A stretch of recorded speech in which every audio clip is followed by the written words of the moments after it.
Hello guys, my name is Nick and welcome back to our channel. Or if this is your first time, thank you for joining the Crime Dog Revolution. It's an absolute pleasure to have you with us. If you love true crime like we do, please subscribe to our channel and tap the bell to receive notifications whenever we release a new video. This week we have a fascinating case for you. The victim, as usual, is French, but this time we are heading to a small corner of paradise in Ireland, where an unimaginable crime will take place. This is the case of Sophie Toscan du Plantier. Sophie fell in love with Ireland at a very young age, having spent time there as a child. Shortly after her marriage to film producer Daniel Toscan du Plantier in 1990, she buys the house of her dreams, a small white farmhouse in Tormore, West Cork, 5 kilometres from the fishing village of Schull, isolated and wild, overlooking the Atlantic Ocean. She has one neighbour, ALFIE LYONS, and his wife Shirley, who live there all year round. Sophie loves everything Irish. She's fascinated by the culture and by the people. Sophie would visit Ireland often with her son, Pierre-Louis, from her first marriage. These trips would be a rare occasion for Pierre-Louis to spend quality time with his mum. Sometimes she would invite friends and family to stay, but it was alone that she would prefer to come. A television producer, she turned the farmhouse into a productive place of work, where she could write, far away from the hustle and bustle of Paris. This tranquil lifestyle made for perfect working conditions. On the 20th of December 1996, she leaves France and travels alone to the farmhouse to work on 2 upcoming projects for the Arte TV network. Before leaving for Ireland, she visits all her family members, making the effort to miss no one out. It would be the last time she would see them. It's 10 in the morning on December the 23rd and frost still covers the ground. Shirley, Sophie's neighbour, leaves her house to go and do some shopping. As she walks down the lane which connects both their houses, she notices the gate is wide open, which is unusual. Continuing down the lane, to her horror, she spots a body in the bushes.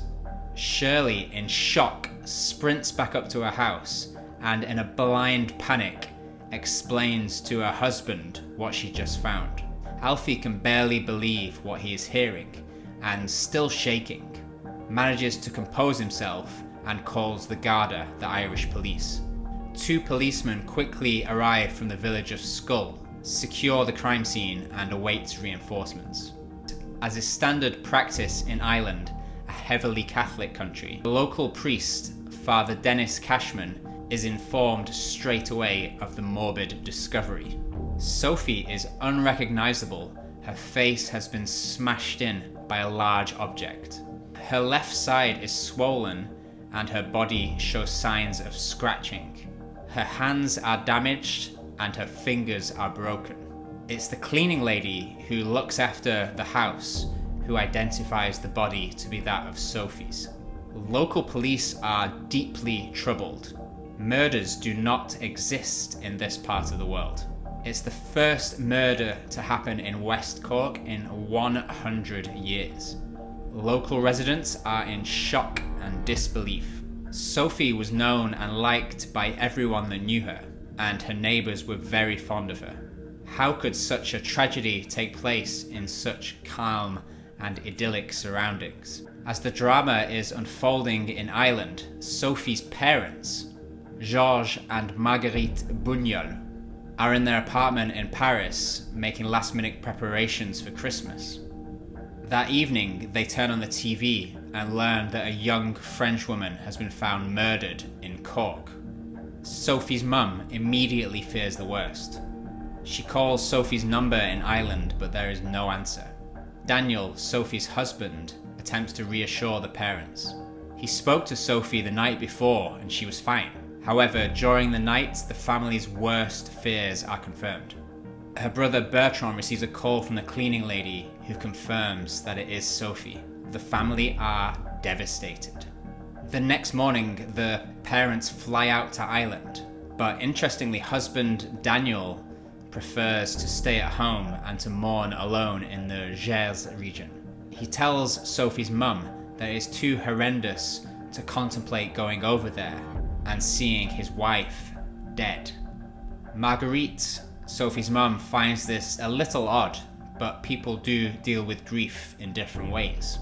Police pick up the parents when they arrive at the airport in Ireland, but don't let them approach the property as Sophie's body still lies there, and thus it's an active crime scene. Officers are waiting for forensic examiner John Robinson, who would arrive on the Wednesday afternoon, 34 hours after the murder. The family are outraged by the delay as Sophie remains lying under a black cover for an extra night. This lost time will also prove very detrimental to the investigation. Following an initial medical examination in the lane, the body is transported to Cork under police escort. The first report from the medical examiner indicates that the victim suffered multiple blows to the back of the head. He concludes that the numerous U and V-shaped wounds were caused by some kind of sharp hatchet.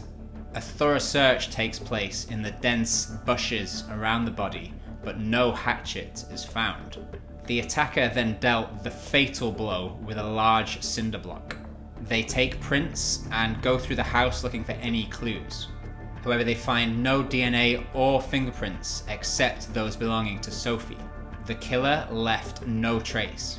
The decision to leave Sophie's body an extra day under a tarpaulin proved to be disastrous, as due to heavy rainfall that night, investigators were unable to lift any useful DNA off the body.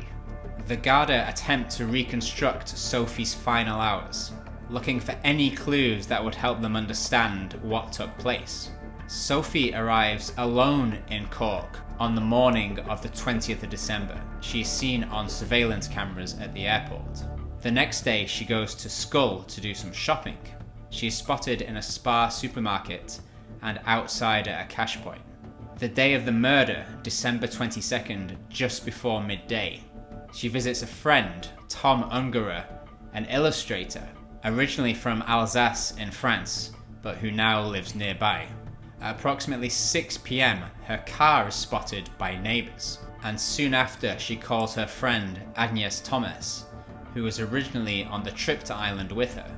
Then she makes an appointment with her housekeeper, Josie Hélène, who lives on the other side of the hill. At approximately 11 p.m, she calls her husband Daniel in France. She confirms she will be in Paris on the 24th in time for dinner, and that she will rejoin him in the HEURES region for New Year. From there, they would fly off together to Dakar to meet friends. Daniel is the last person to speak to Sophie. Police attempt to reconstruct what they think happened. It would appear she was surprised in the middle of the night at her back door, where police found traces of blood. Under attack and wearing her pajamas, she attempts to flee from her attacker. However, there were no signs of a break-in, nothing was stolen, there were no signs of a struggle inside the house, and when police entered, the door was closed and the lights were off. Following the path of blood leading from the door, investigators retrace the steps that Sophie then likely took. She heads down into the garden, which at the time was full of spiky bushes and shrubs. Her attacker follows her in close pursuit. He then strikes her on the back of the head with a sharp object, and she tries to defend herself using her hands as protection, scratching her attacker on the face and arms. Desperate to get away, she cuts herself in the brambles, and as she reaches the end of her garden, her pajamas get caught on the metal wiring encircling the property. This proves to be fatal as she then falls to the ground, allowing the murderer to catch up with her. The killer then grabs a cinder block and throws it at Sophie's head. We presume she cried out for help, but neighbours heard nothing. The attack was particularly violent.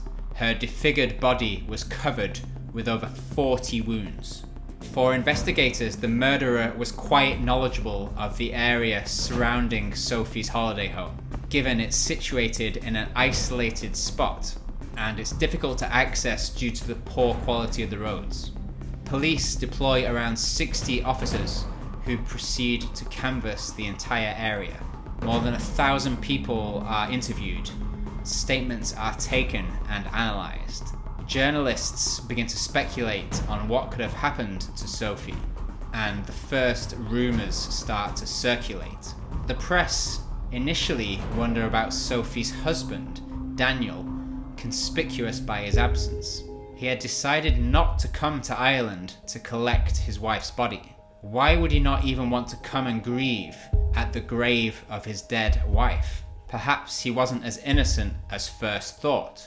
The papers take it very far and talk of a broken, unfaithful couple on the verge of divorce, without, mind you, naming any sources to back up these claims. Investigators don't get sucked in by all the negative press surrounding Daniel and start to look in other areas to advance the investigation. They turn their attention to a painter named Bruno, a former lover of Sophie's. They had a brief fling together and he had twice been invited to Ireland. He had even helped her to move in. The press try to find some dirt here as well, but police quickly rule him out. It doesn't take long, however, for the inquiry to hone in on one individual. A local journalist, apparently fascinated by Sophie's murder, was like a dog with a bone when it came to gathering information on this case. The man is a British freelance journalist who lives just 4 kilometers away. His name is Ian Bailey, and he seems to be well informed, too well informed, and his articles start to attract investigators' attention. In the local Irish papers, he starts to reveal intimate details about the case that to this point only police possess. For example, he states that 2 glasses of wine were found in the kitchen sink, suggesting that Sophie had a visitor that night. As the house was off limits, only police were privy to this information. More troubling is that Bailey was at the crime scene before police arrived, and he publicly stated that there had been a murder. Even at that moment, nobody knew Sophie was dead. He was the first person to snoop around the scene, and he even managed to penetrate the perimeter of the house under the pretext he was delivering wood to neighbours ALFIE and Shirley, who were still not allowed to leave their house. Then a witness comes forward. A couple with a local fruit and veg stand were informed of the murder by Jules Thomas, Ian Bailey's partner, at 10:30 a.m. on the morning of the murder. The problem is, at that time, only the police, the priest, and Sophie's neighbours were even aware that a murder had taken place. Another detail troubles police. Detective Liam Leahy notices a fresh wound on Bailey's face, and he has scratches on his hands and his arms, identical to those found on Sophie's body. When asked about this, Bailey claims to have suffered the cut while killing a turkey for Christmas, and the scratches from chopping his Christmas tree. Investigators have every reason to be highly suspicious of Bailey, and he is considered number 1 suspect for the murder. But what's his motive? Why would he have killed Sophie? Bailey was more known as a gardener before returning recently to journalism. He moved to Ireland following a difficult divorce in England. He considered himself to be a bit of an intellectual, a smart, imposing figure with a certain charisma. Perhaps he went to the house to make a move on Sophie, and when she rejected him, he viciously attacked her. On the 12th of February, Ian Bailey and his partner, Jules Thomas, are interviewed separately. Bailey claims that the couple returned from the pub around midnight via the road through the hills, then went straight to bed. Mrs. Thomas confirms this alibi, adding, however, that she heard him get up around 2 a.m. and doesn't remember anything else until she was woken the next morning at around 9 AM by Bailey with a cup of coffee. She also states that he looked very tired and had a wound on his head. Questioned a second time by police, Bailey admits to getting up at 2 in the morning, claiming he went to his studio to write an article. The studio was a small building about 50 meters away from the main house. Detectives are highly skeptical of Bailey, and as he leaves the station, they carry on with the arduous task of proving their suspicions right, with no murder weapon, no DNA evidence, and no real motive. A month later, a break in the case. On the TV show Crimeline, police reveal that someone called in and gave them some crucial information. The time of death was declared at 2:50 on the morning of December the 23rd. Half an hour later, a woman by the name of Mary Farrell is driving home. It's a full moon, and by the side of the road, she spots a man wearing a long black coat. At this point, we are only a few meters away from Sophie's house. She calls the Garda on December the 27th and identifies the man. And guess what? It's Ian Bailey. Police take her statement very seriously. The accurate timeline given by Mary Farrell matches perfectly with the suspected time of death. And given Bailey was already their main suspect, his name is well and truly now back in the spotlight. Investigators do some more digging into Bailey, and they discovered that 6 months prior to the murder, he violently assaulted his partner, Jules. When her friend came to her aid, she was curled up in the fetal position. Tufts of her hair had been torn out. She had scratches all over her face, and one of her eyes was so swollen she couldn't open it. She also had scratch marks on her arms. This friend, a guy named Peter, moved in with Jules and her 3 kids to protect her from Bailey. To his surprise though, Peter discovers that Jules is still in contact with Bailey, and it's Bailey in fact that files a complaint with police, claiming he was threatened by Peter. Peter explains to the detective that he didn't think Jules would press any charges against Bailey. The guard replied she must, because next time it could be worse, and he added, it might not be her.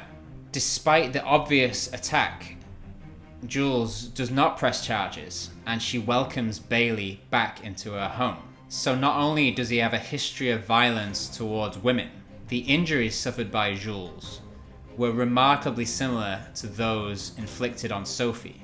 If this wasn't evidence enough, Bailey is then alleged to have confessed to numerous people. On February the 4th, 1997, an intoxicated Bailey apparently confesses to a 14-year-old boy named Malachi Reed, who was giving a lift into town.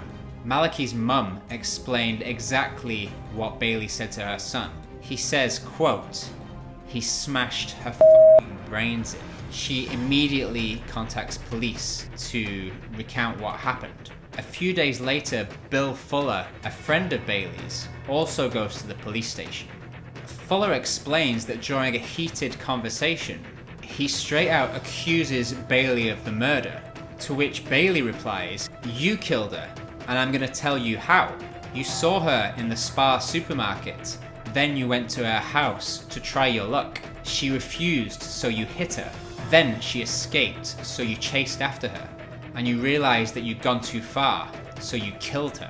What if Bailey was actually detailing how he killed Sophie? This statement from Fuller fits perfectly with what another local, Karen Williams, saw the day prior to the murder. She spotted Bailey follow Sophie into the Spar supermarket in Skull. Then, on February the 10th, 1997, with mounting evidence and a weak alibi, Ian Bailey and his partner are arrested and questioned for 12 hours. However, the local prosecutor considers there to be not enough evidence to charge him.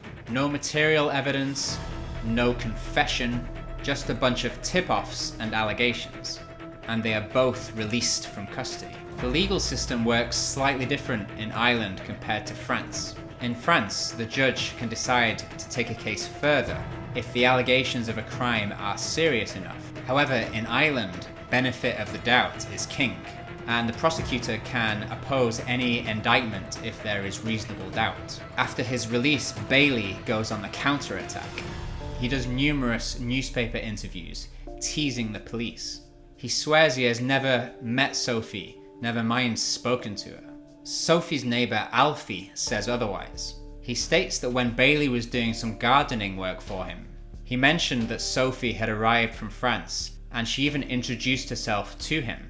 Irish authorities feel like they're close to catching their man, and so they entrust the case to the more experienced Dublin crime squad.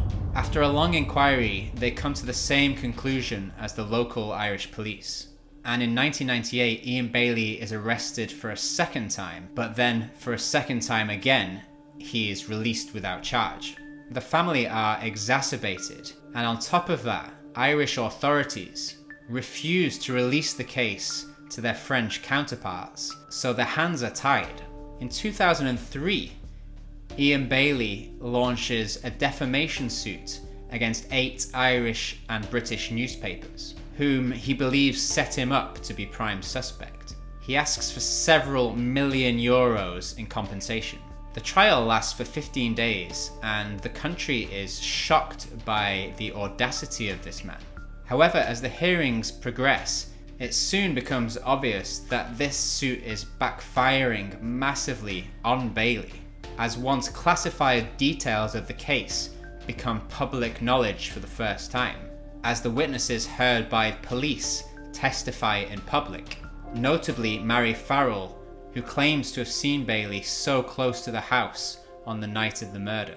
And things don't go his way. Bailey loses, and he leaves the courtroom looking more guilty than when he walked in.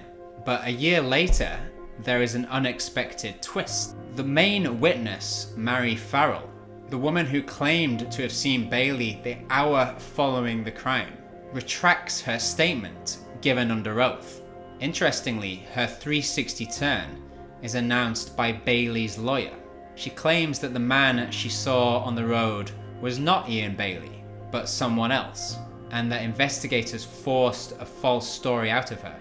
The police chief immediately requests an internal investigation, which will contradict her new statement and prove that she made the retraction on the same day the Garda removed her police protection. So quite obviously, she was afraid that Bailey would come after her next, so she changed her tune. Then in 2008, having exhausted every possible line of inquiry with no result, the Irish authorities finally release the files to the French criminal justice system. The Bugnol family have hope again. In July 2008, a French judge, Patrick Gachon, orders the exhumation of Sophie's body. And on the 19th of February 2010, the judge signs a European warrant for Bailey's arrest. However, he has no intention of giving himself up to French authorities, and continues to make himself out as the victim. Then, on April the 24th, 2010, Bailey is taken into Garda custody after the High Court endorsed the French warrant request. This triggers a fierce legal battle as Bailey's lawyer vigorously contests the validity of the warrant and any attempt to extradite him to France. They can't force him to go willingly to France, so they are stuck. It gets worse for Sophie's family when on March the 1st, 2012, the Irish Supreme Court refuses to forcibly extradite him. It turns out the two countries have differing policies on extraterritorial jurisdiction, which is a government's legal ability to exercise authority outside its boundaries. France can try a person accused of committing a crime against a French citizen that took place outside of France. But in Ireland, extraterritorial jurisdiction only applies if the accused perpetrator, not victim, is Irish. In November 2014, Bailey attacks again, this time taking the Irish government and police to court. for illegal arrest and abusive claims. On the 30th of March 2015, a jury unanimously refuses to award him any damages. A second European arrest warrant is issued on the 13th of July 2016, and an order is signed to send Bailey in front of the Cour d'Assises in Paris. However, not for murder, but for voluntary homicide. With Irish authorities still refusing to extradite Bailey, the trial takes place nonetheless in his absence. It begins on the 27th of May, and just 4 days later, he is found guilty of the murder of Sophie Toscan du Plantier and sentenced to 25 years in prison. There were emotional scenes in the courtroom as the judge read out the verdict. Miss Toscan du Plantier's only son, Pierre-Louis, now 38, was present, as well as her father, Georges, her 2 brothers, Bertrand and Stéphane, as well as her aunt and her uncles, who had campaigned for Bailey to be tried in France. They all embraced each other as the verdict was read out. Despite all the evidence, eyewitness accounts, and a violent history, for now at least, Bailey seems to have escaped justice on a technicality. French authorities, short of kidnapping him, which I don't condone, and serving him up to the French courts, may never get their man, and I doubt he'll be taking a holiday to Paris anytime soon. Sophie's family visit her grave in Ireland every year to grieve and pray for justice. Perhaps one day their prayers will be answered. Alright guys, that is a wrap for this week. If you enjoyed this video, please give it a like, comment down below and subscribe for more Crime Dog content. Check out our latest video up here. And until next time, stay safe. Merci beaucoup et au revoir.